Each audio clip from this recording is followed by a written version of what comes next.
أعوذ بالله من الشيطان الرجيم بسم الله الرحمن الرحيم الحمد لله والصلاة والسلام على رسول الله Assalamu alaikum wa rahmatullahi wa barakatuhu. Dear brothers and sisters, Alhamdulillah, it is my immense pleasure to welcome you all to the first ever online conference organized by the Islamic Online University on psychological well-being. We're very glad to welcome you today to the first session of the conference.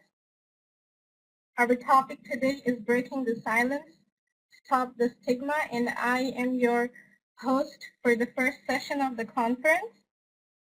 I'm Sayyida Madiha Bukhari, the Associate Registrar of the Islamic Online University. And our speaker for the first session today is Sister Hannah Morris. I would like to introduce you all to our speaker. Sister Hannah Morris has spent approximately 10 years working in health and social care settings, mainly in psychiatric hospitals for people with enduring mental health problems in a forensic history. She has also spent in secure residential care facilities for children and adolescents with emotional and behavioral difficulties. She has an extensive working experience in the field, and Sister Hannah has a master's in health psychology and is currently working as a Muslim Youth Counsellor for the Islamic Online University. It's a great pleasure to invite her for the session to start, inshallah. Over to Sister Hannah, inshallah. Assalamu alaikum wa rahmatullahi wa barakatuhu. Hopefully you can all hear me okay. Alhamdulillah. Thank you all for attending today and showing your support for this wonderful event today. May Allah reward all those who have put a lot of effort into organizing the event, and may we all benefit from what we will learn over the next few days, inshallah. So today the title of my presentation, as you can see, is Breaking the Silence, Stop the Stigma. It's important for us as Muslims to educate ourselves and to be aware of mental health issues and the stigma associated with it. We need to be aware of the impact of mental health issues and stigma on the individual, the family, and also the wider community and also the economy too, from an Islamic perspective, and how, as Muslims, we can fulfill our responsibilities and encourage positive change by breaking the silence around the issue of mental health to stop the stigma associated with it. This will enable us to support those with mental health problems and promote psychological well-being, and ultimately boost the well-being of our ummah as a whole.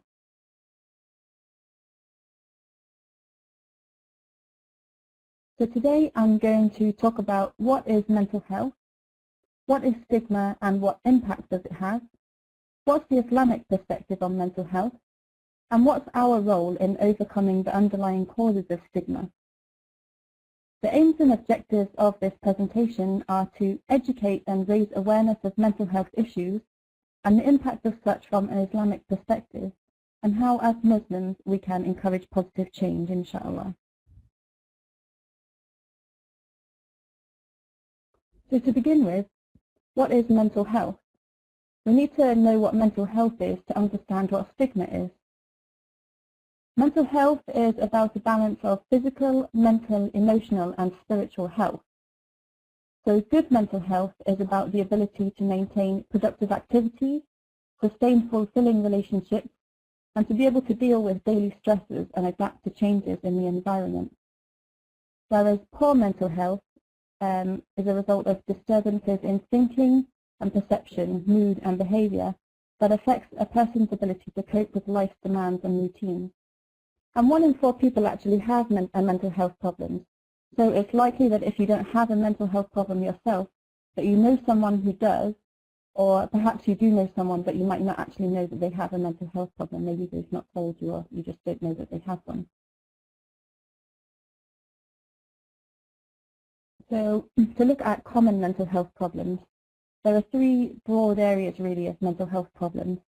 The first being depression and mood disorders, which are characterized in basic terms by prolonged feelings of sadness for no specific reason, which makes everything harder to do and seemingly less worthwhile as well. And some more specific examples include things like post-traumatic stress disorder, which is experienced after a traumatic event, or bipolar disorder, which also includes periods of depression and also periods of mania as well. There are also anxiety disorders, which are prolonged feelings of anxiety, again without any particular trigger of anxiety in this case. And more specific examples include having phobias, obsessive-compulsive disorder, body dysmorphia, and eating disorders. There's also psychosis, which is characterized by a loss of contact with reality, exhibition of unusual behavior due to things like hearing voices or seeing things that aren't actually there, for example. Specific examples include schizophrenia, paranoia, and delusions. There are also unique difficulties faced by people in childhood, for example, attention deficit hyperactivity disorder, which is a neurodevelopmental disorder causing problems with attention. And this often co-occurs with mood disorders and anxiety disorders as well. There are also unique difficulties faced by people in old age, such as dementia, which refers to a decline in mental ability due to damage in the brain affecting memory and thinking processes.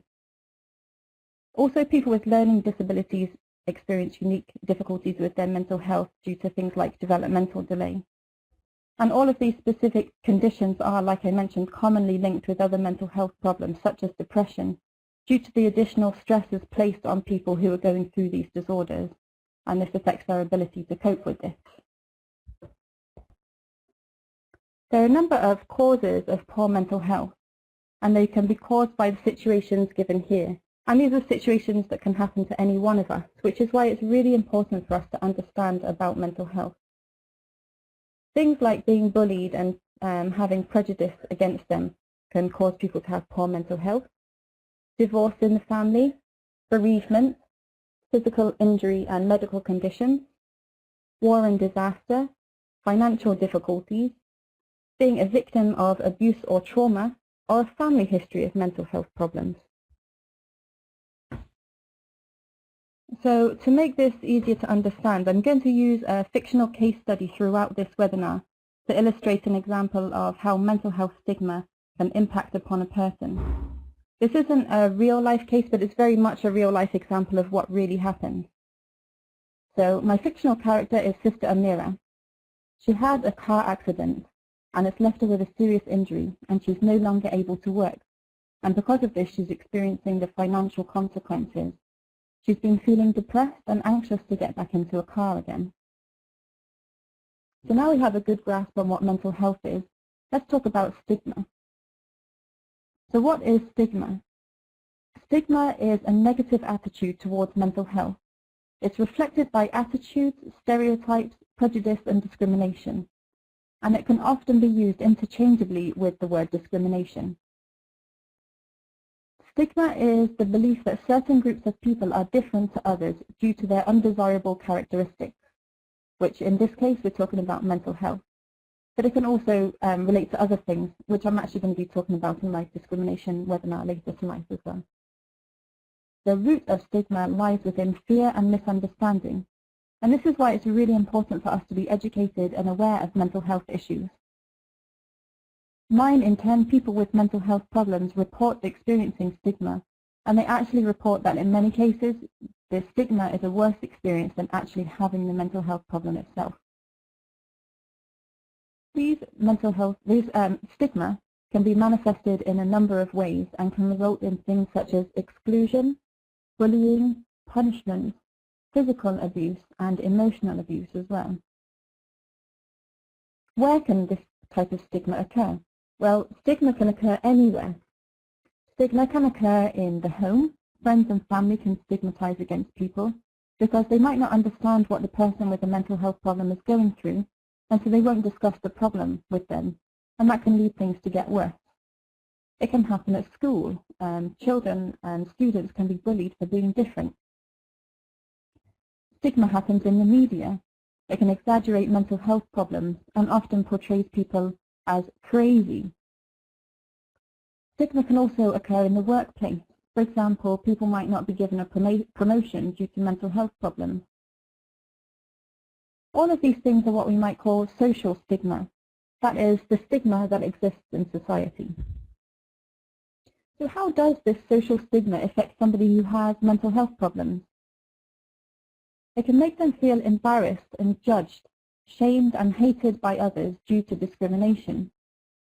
They might feel unsafe and perhaps afraid to leave the home. It also acts as a barrier for them to seek help and support. And this lack of confidence to go and get a new job or attend study. It can also create difficulties in maintaining family and social relationships. Families might reject them and turn their backs on them, often through shame. And like I mentioned before, many say stigma is actually harder to deal with than the mental illness itself. This social stigma that I'm talking about can also then lead to self-stigma, where social stigma is internalized, and this can lead to negative thoughts of oneself. People will feel guilt and shame, which will lead to feelings of low self-esteem. So people will then begin to believe the negative attitudes. They'll believe that they are useless and they are crazy, like the people are saying that they are. They will also experience fear. Like I said, they'll be scared to leave the house because of these attitudes that people have outside and these attitudes that are becoming internalized within themselves. This will lead to a lack of self-esteem and confidence in their ability to cope with the effects of stigma. So they won't go seeking work or socializing with others because they believe that they're not able to, or they're not good enough, or not worth it. An impact of this self-stigmatization can be that problems will be kept a secret. They'll avoid seeking help, and the mental illness will just get worse.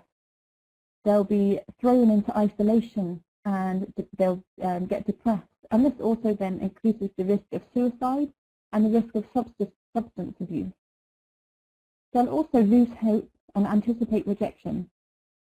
So as you can see, the impact of stigma and social attitudes towards mental health can be really debilitating on the person experiencing mental health problems. This is a model that I've created to illustrate how stigma can cause problems to seriously spiral out of control and blow up to be something a lot more serious than it started out to be. So you'll see it begins as a minor mental health issue. The social stigma will stop somebody seeking early help, so the problem will get worse, and the individual will self-stigmatize. The mental health issue then gets even worse due to negative feelings brought about by self-stigmatization and having not sought help.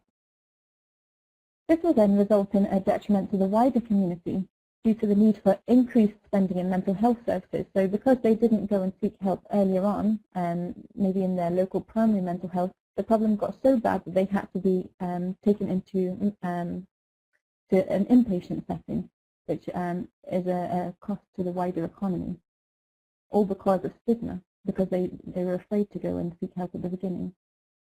So as we can see, a solvable minor mental health issue becomes something much more serious, having a devastating and severe effect on a person's life and the wider economy. So to illustrate this, I refer back to our case study of Sister Amira. She feels excluded from her social circle. Her family say that she's brought shame on the family, and she's afraid to look for a new job again. She's heard her neighbours calling her crazy, and she no longer feels safe to leave her house. She refuses to seek help, and she becomes more isolated. And her depression gets worse, and she really doesn't believe that there is any way forward.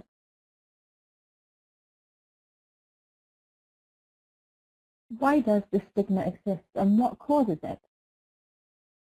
And I'm going to address each of these points in this talk. There are three core issues that can contribute to causing stigma. The first is the lack of knowledge, or an ignorance. So to address this, I'll present some key facts. I've presented a bit before there about what stigma is and what mental health is and the specific mental health disorders. But I'll also look at the history of mental health in Islam as well. Secondly, stigma exists due to negative attitudes or prejudice. And to address this, I'm going to look at the myths and misconceptions about mental health and understanding the impact of stigma, as what I've addressed just previously there. And finally, a cause of stigma is hostile behaviour or discrimination towards those with mental health problems. And to address this, I will talk about knowing your role as an individual and also as part of the community in reducing the prevalence of hostile behaviours.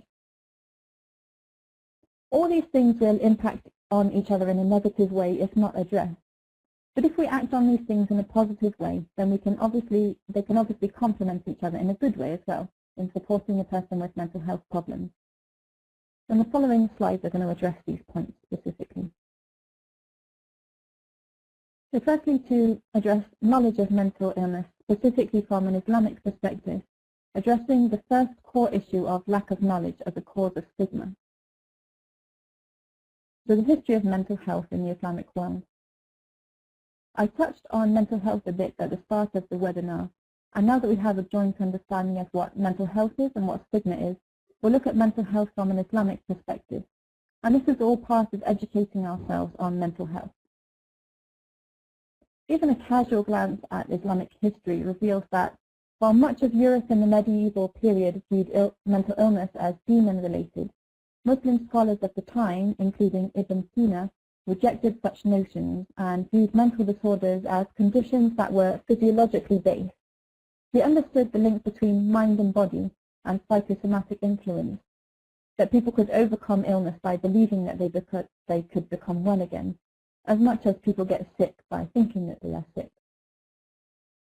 This kind of forward thinking about mental health by early Muslim scholars is also what led to the creation of the first psychiatric ward in Baghdad, in Iraq, by al-Razi, based on the view that mental disorders were medical conditions.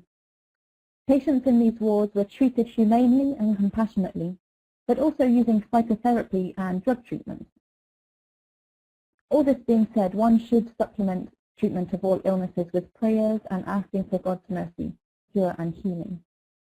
And also on a bit of a side point, but I find it interesting to note how mental health treatment in the Arab world has developed of late.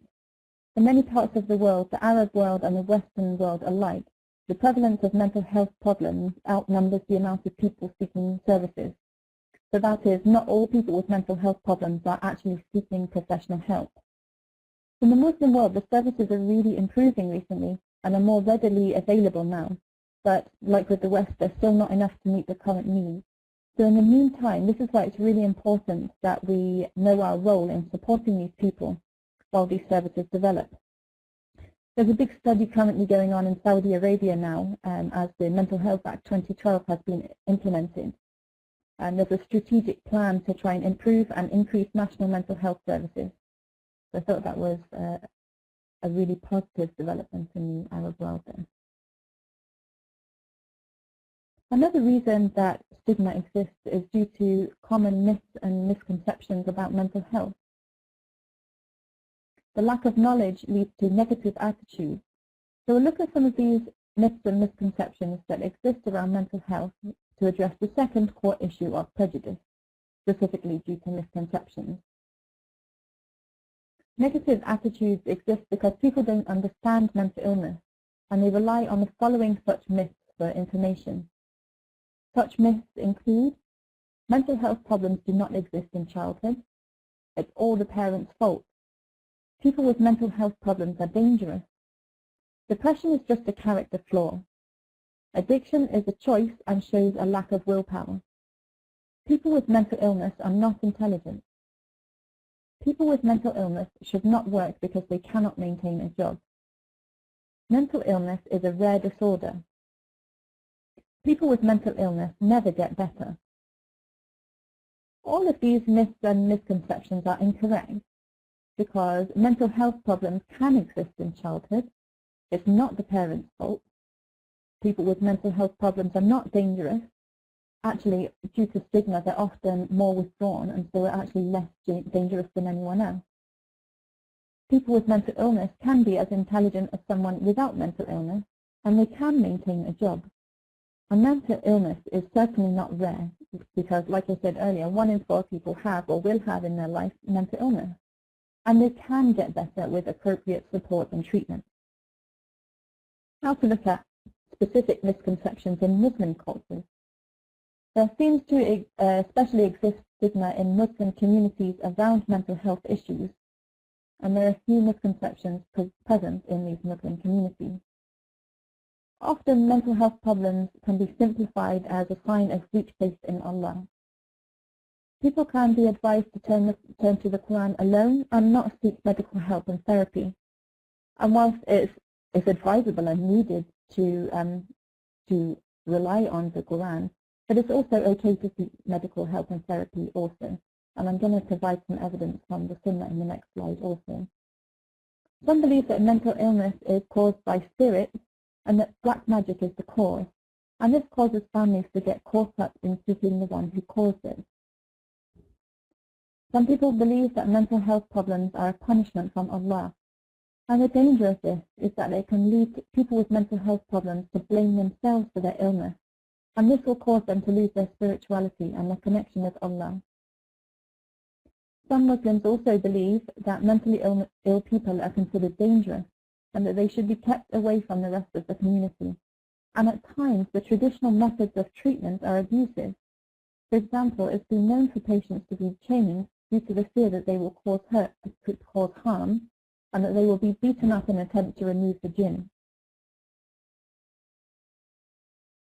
So the truth is that Muslims face the same difficulties as non-Muslims, if not more, especially for immigrant communities who may face further issues of persecution and post-traumatic stress disorder and depression due to coming from war-torn countries.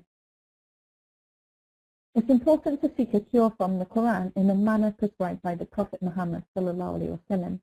It is equally important to understand that it is also permissible and at times obligatory to seek help from medical practitioners also. Our bodies are ours, only in trust, and we are obligated to treat them with respect and to maintain them in the best way. In accordance with the holistic approach Islam takes to health, there is no contradiction in seeking a cure from both medical science and permissible spiritual means. In fact, in the time of the Prophet ﷺ, people would come to him with all sorts of problems, and they did not fear any kind of stigmatization. Stigmatization is not something that Islam teaches us, and to stigmatize someone is something that is really far from what Islam teaches us. The following are extracts from the Sunnah to support this. The Prophet Muhammad ﷺ said that Allah has sent down both the disease and the cure, and He has appointed a cure for every disease. So treat yourselves medically, but use nothing unlawful. This saying by the Prophet Muhammad ﷺ clearly explains that Muslims are allowed to seek any form of treatment as long as it's within the boundaries of Islamic rules. Mental illness can also be viewed as a blessing, as a means to remedy a disconnection from Allah. For example, the hardship of mental illness will encourage one to pray more and to seek Allah's assistance and guidance to overcome their illness. And the following are quotes from the Sunnah to support this particular idea. Indeed amazing are the affairs of a believer. They are all for his benefit. If he is granted ease, then he is thankful, and this is good for him. And if he is afflicted with a hardship, he perseveres, and this is good for him. And this comes from the Sahih Muslim. And also, whenever a Muslim is afflicted by harm from sickness or other matters, God will expiate his sins, like leaves dropped from a tree. And this comes from Bukhari and Muslim. So by keeping these things in mind, someone going through mental health problems will find some kind of comfort too, inshallah. And it's important for us to remind people who are struggling with mental health problems to be aware of this too. So how can we reduce stigma? It's our responsibility to try and reduce stigma and stay true to our faith in Islam by looking at our own actions as a means to inspire the wider community. We need to increase our knowledge and awareness of mental health problems. We need to educate ourselves to know fact from fiction, and hopefully this presentation will have helped you in particular with these points. We should not discriminate as per the final point of the 3 core issues. It's important to be aware of your own attitudes. Perhaps there are some attitudes present in your own culture that are stigmatizing, like those I just spoke about, and you should be aware of these and how this might impact on the way you interact with people with mental health problems. You may be unconsciously avoiding them or looking down on them because of their condition. So it's really important to be aware of these attitudes that you might have. Don't use hurtful or discriminating words, because this will only feed into the feelings of self-stigmatization and make them feel worse. Not only do you need to educate yourself, but you need to educate others on the truth about mental illness and how they can make things easier for people suffering with mental health problems. Focus on the positive, mostly around mental health as a test from Allah, and that with patience they will be rewarded and they will get through their problems, as I mentioned in the previous slide. Provide support for the person who has mental health problems. Don't ignore the one with mental illness. It might be that they're quiet and withdrawn because of what they're secretly going through. Encourage integration. Talk to them. Invite them to any local event that's going on in the community or any classes that might be running. We all have a role in reducing stigma, as individuals, as families, and also as part of a wider community. As the saying goes, we are only as strong as our weakest member. So if one of us is suffering, we will not be able to truly move forward. And this really highlights the importance of being there for those with mental health problems and supporting them, or the community will not be able to move forward.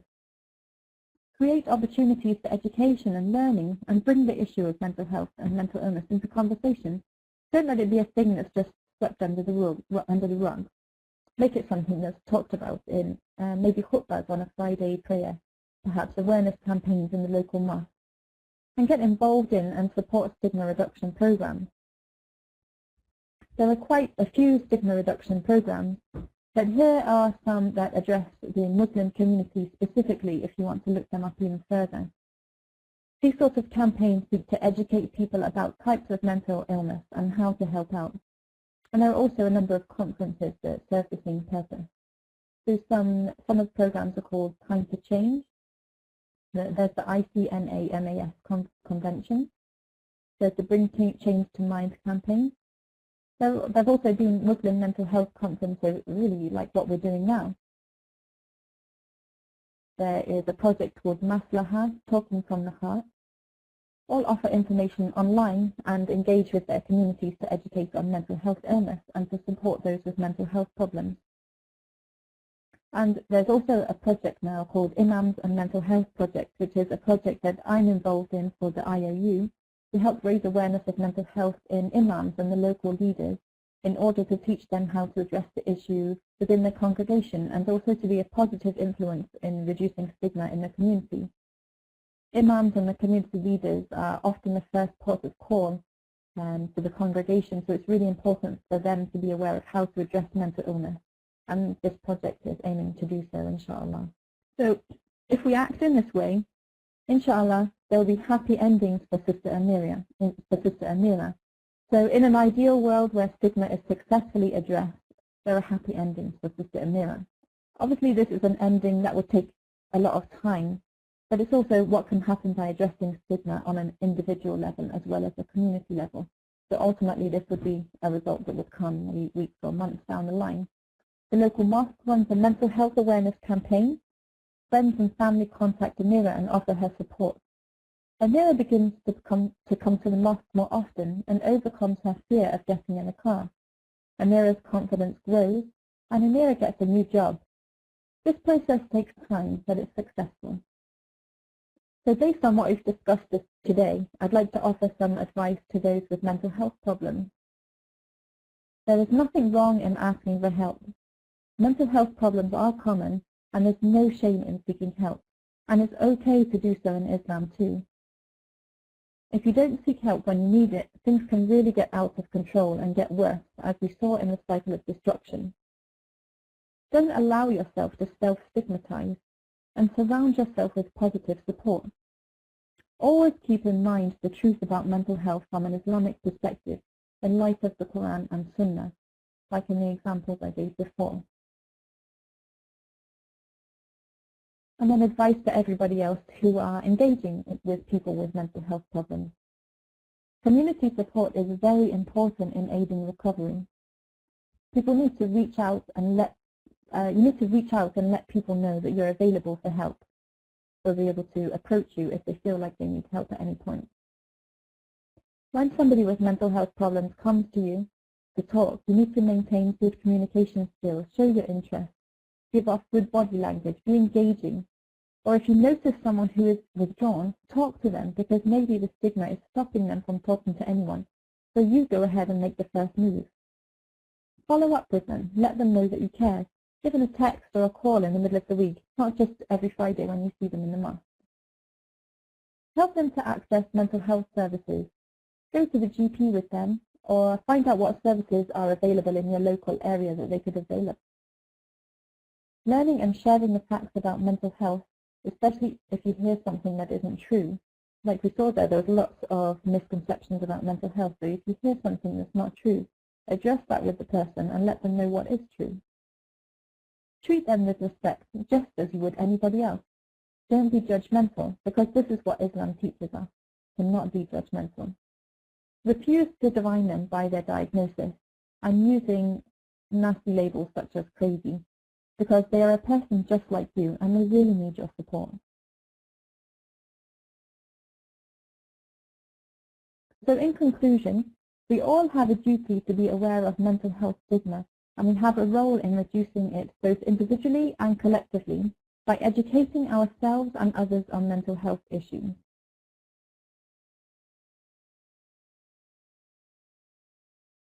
Jazakallah khairan for listening.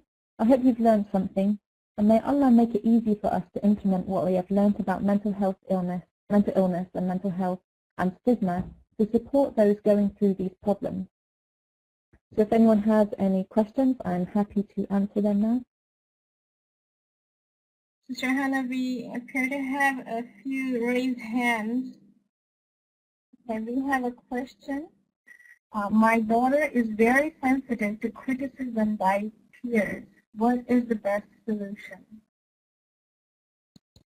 Yes, this is a really good question related to stigma, because this is, like I mentioned there, that stigma exists in schools, and so children can be very sensitive to stigma, and it's perhaps a lot more difficult to deal with children than adults, because they're less experienced in the world.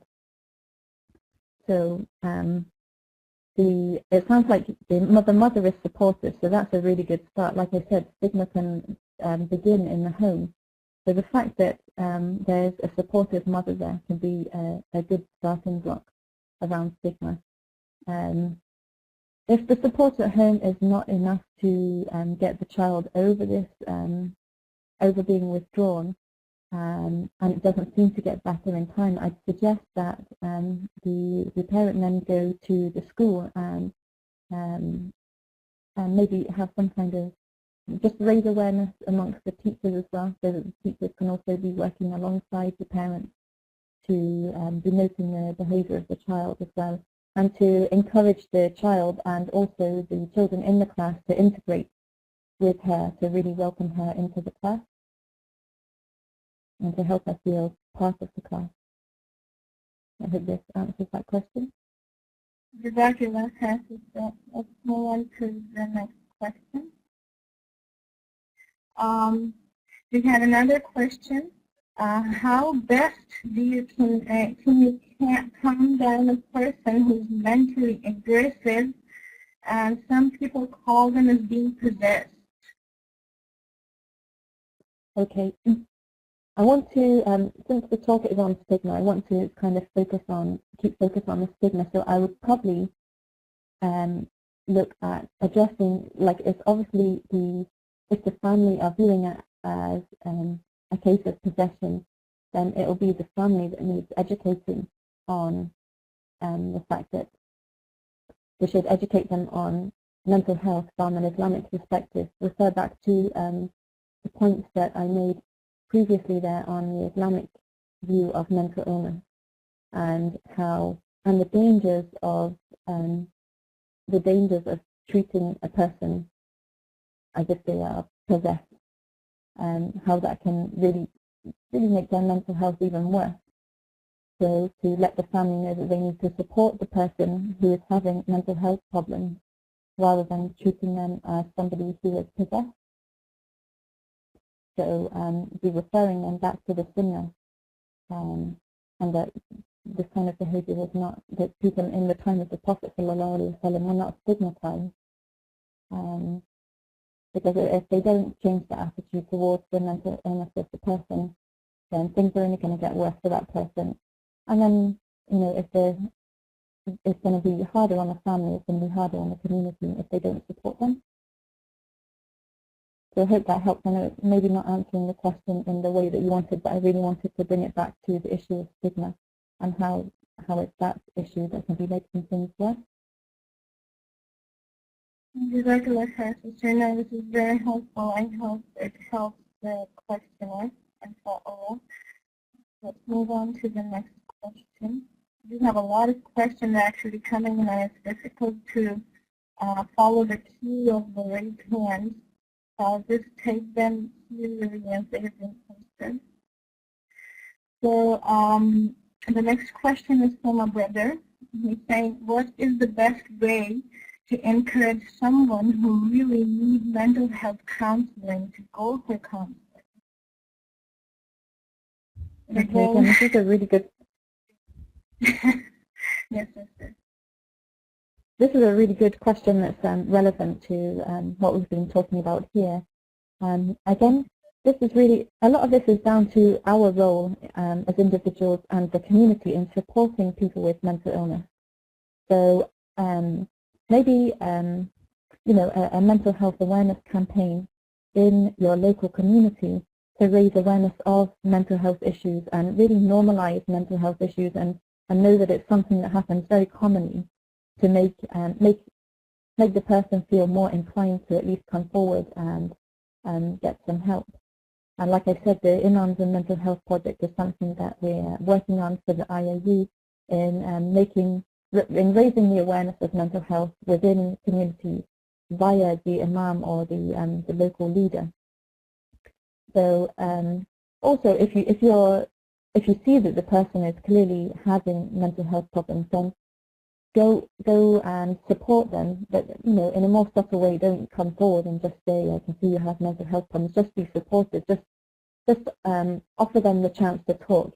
And maybe they don't want to talk about any mental health problems straight away, but at least if you're friendly with them, then in time your relationship with them, they'll come forward and talk to you about it. And then when they're more comfortable talking about their mental health problems, maybe then they'll feel more comfortable to go forward and seek counselling. And you'll be able to support them in seeking a counsellor or going to their local GP and getting a referral to a local counsellor. So it's really about making the environment comfortable on a one-to-one basis with them so that they can open up to you, and then you can suggest that they go forward for counselling. And also about more wider, in the wider community and in your local mosque, really making mental health something that's spoken about, something that's more normalized, so people feel comfortable to talk about it and feel comfortable to say that they're having problems and that they need some help. Hope this answers your question, inshallah. Inshallah, Jazakallah khair. The next question. Somebody is asking, is being absent-minded a sign of mental illness or depression? Okay.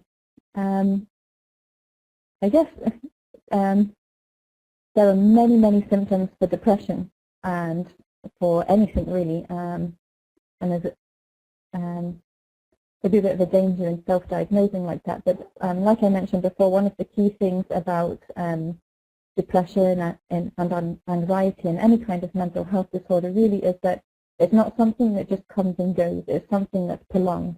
So if it's something that carries on for a long period of time without any seeming trigger or there's anything to make them anxious, or there's nothing really going on to make them depressed, then that would be more of a cause for concern. But ideally, if somebody is concerned, then I would suggest that you go to your GP or your doctor and really get some advice from there. Then we have another question about how to overcome minor mood disorder. How to overcome minor mood disorder. Okay, maybe this is a bit, maybe it's a bit away from my topic of stigma, but I'll be offering actually some advice more on that kind of thing in my later webinar, and I think those kind of things are going to come up in the talks that will be coming up now over the next few days. They'll probably be more relevant to the topic coming up, over the next couple of days. I'll be touching on maybe some things to do with that later on in my webinar later as well, although more specifically how to manage prejudice and discrimination. I'll be touching on some of those points later. And again, like I said, it will probably come up in some of the other talks as well.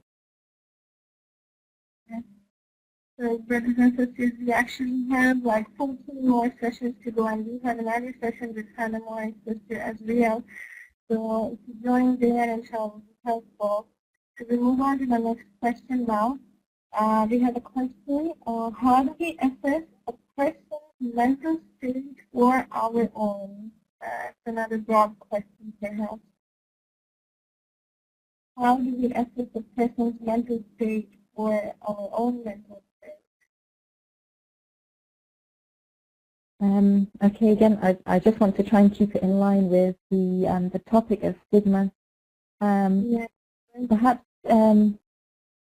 really like again, I think I'm just maybe repeating the same thing, but just if you think that somebody is going through mental health problems and you're not really sure, at least if you're being friendly with somebody and the topic of mental illness and mental health is open in the community, then the person who is going through these problems will feel comfortable to come forward and say that they do have a problem. It's quite difficult to go forward to someone that you think might be having problems and they're not. They might feel offended by that.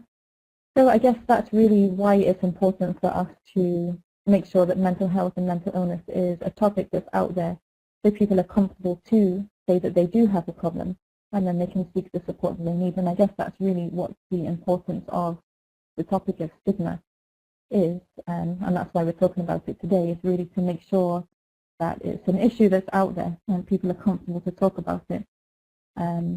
So just being there and letting stigma people be aware of what stigma is and what mental health problems are, so that that person who is possibly experiencing mental health problems will be comfortable to come forward and ask for help.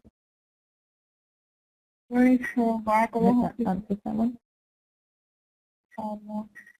We have a question about dream possession. I'm going to skip this one because we do have a specific session for it. I believe it's on Sunday or maybe tomorrow, inshallah. So I'll skip that question. And then we have another question about okay. This is about when someone says that they are suffering from depression and it's not just a bad day, that they have real depression. And then they often give the response that as a Muslim you cannot get depressed because you cannot lose hope in Allah. And she herself, questioner, is saying that I have always thought that Muslims cannot get depressed. So she's asking about this. What happens when people get response like that you're Muslim, you cannot get depressed?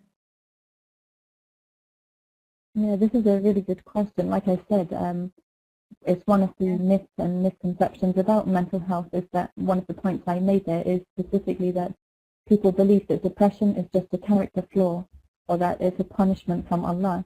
And this is not going to do anybody any good in recovering from these bad feelings that they're having by feeling that it's a punishment from Allah, because it's only going to push you away from the religion. So it's important to know that depression is caused also physiologically. There is something something going on in the brain as well. So physiologically there is a problem there as well, and so it's really important that you don't view it as a character flaw or a punishment from Allah, because that's only going to push you away from it. We need to understand that mental illness is a problem that's been around since the time of our Prophet ﷺ. And back then, stigma didn't exist, but people were comfortable to go forward and seek his advice. So it's only really today that stigma has existed now that's stopped people from going forward and seeking help. So, like I mentioned there, there's evidence in the Sunnah there that it's okay to seek medical treatment and advice as well, as much as relying on reading the Quran and the Sunnah. And inshallah, by getting closer to Allah, not viewing it as a punishment, but also as a test, something that can bring you closer to Allah, inshallah, that will help you to get through those feelings of depression as well. Very true. Yes, and that's very important because a lot of people do think like that, and that's what stops them from seeking help. And we have another question related to that. So, another question is about how does a person with mental illness deal with families when they're treated badly? So I believe it's about the person who has a mental illness and the family is treating them badly. Okay, yeah, this is a really good question. And I think really part of what I've been talking about is that as a community, as a Muslim community, we need to make sure that this isn't happening. People shouldn't be treated badly. They should have good positive support. So if as Muslims we can make sure that there's no stigma existing in our local Muslim community, people can be sure that at least they have some positive influence around them, and that should help to make things feel better. At least they know they have support in their local community. As Muslims, we shouldn't be discriminating against each other, so at least they'll have local support. And inshallah, in time, as the issue of mental health and stigma is addressed in the wider community, things will get easier. And so at least you have the positive support from the Muslim community. I hope that answers that. Very cool. Exactly what has to say. Let's move on to the next question. Perhaps we can take like 2 or 3 more questions, sister. Is that okay? Yeah, okay. Inshallah. Inshallah.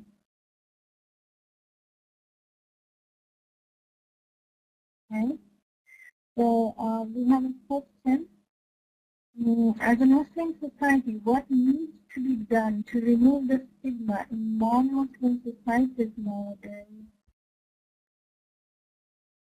This is a really excellent question, something I don't think I really touched upon in this talk. I would say, okay, there are stigma reduction, like the stigma reduction campaigns that I put there are specific to Muslim community. But there are also stigma reduction campaigns that are aimed more at the wider community, not specifically to Muslims, but to everyone. So I think really it's our role to implement things that we've learned today and to be a positive influence to the non-Muslim communities, really. So really doing everything we can to make sure stigma doesn't exist in the community and be that good example to the non-Muslims, that hopefully they might follow and see that that the lack of stigma in the Muslim community is really beneficial to the community, and inshallah they'll see what a good impact that's had, and they will implement it themselves when they see our positive example as Muslims. I hope that answers that question. Inshallah, exactly what has to say. We have a question about I'm not very sure how related this is. It's about is stigma increased by the torture to make psychiatric a persecution tool, like or tortured in the Guantanamo Bay?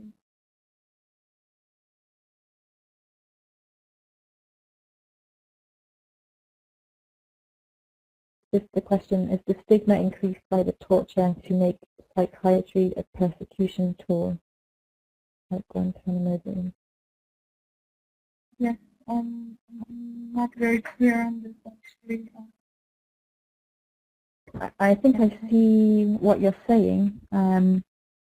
By using mental health, by torturing people and wounding their mental health, so to say, does that increase the stigma attached to mental health? Perhaps. I'm not sure that it necessarily would, because, well, this is just my own personal opinion, but it kind of makes me feel sorry for people who are in that situation and who are forced into mental health problems because of what they're going through. And personally, people feel different, so I guess I'm only seeing this from my own point of view. I feel sorry for people in that situation, so I certainly would not have any ill feelings towards somebody who is experiencing mental health problems due to this. So I'm not sure if that would necessarily increase stigma around mental health, although people may have different opinions on that.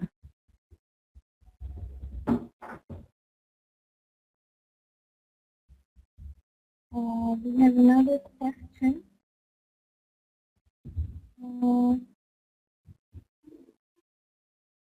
Okay. We have another question about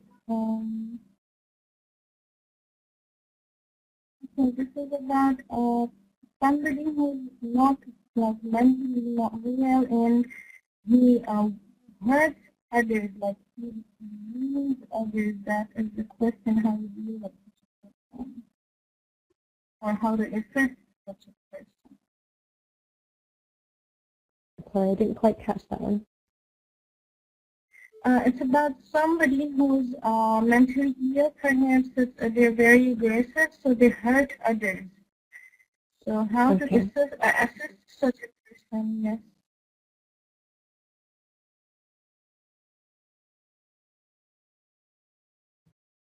Okay, I guess really just referring back to the same thing again about supporting them in seeking help for that, because that's obviously a problem if they're hurting people. I need to support that person who's going through these problems and be there for them, which can be really difficult, I guess, if they're being aggressive. It can be very difficult to approach somebody who's going through that. So perhaps catch a time when they're being less aggressive, when they're more calm, to address their problem with them, and that what they're doing is not okay, and that that they need to seek some further help for that. I hope that helps there. Inshallah. Okay, last question, inshallah, since we're actually already out of time. So how an overly insecure person is dealt when he's too much sensitive to any criticism. It's about an insecure person and he's very sensitive to criticism. How to deal with this? Okay, so how to address it with somebody who doesn't take well to criticism. Right. Like I mentioned there, to really focus on the positive.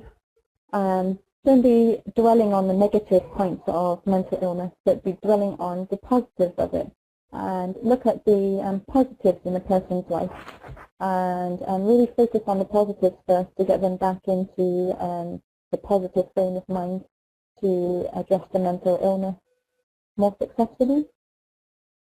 So really there's no reason to criticize somebody because everybody has their good points. So really focus on the good points as a means to make things comfortable for discussion. I hope that helps. Yes, Jazakallahu khairan kathiran. It was a very, very enlightening session. Alhamdulillah, sister. I hope, inshallah, our audience has benefited a lot as well. And I really hope that this really helps us to overcome the stigma that is really present.